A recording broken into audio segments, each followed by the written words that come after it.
Qrafinya Elizabeth Bathory Macaristanda zəngin və tanınmış bir ailədə 1560-cı ildə anadan olmuşdu.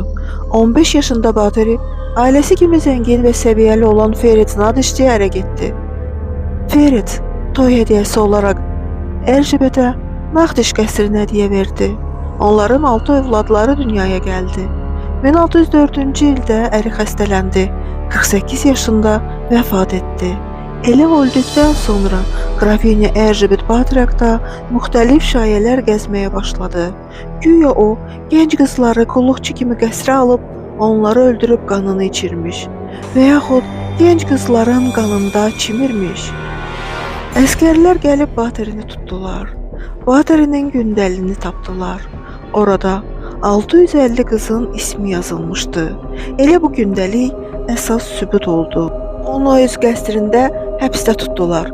1614-cü ildə Bathory vəfat etdi.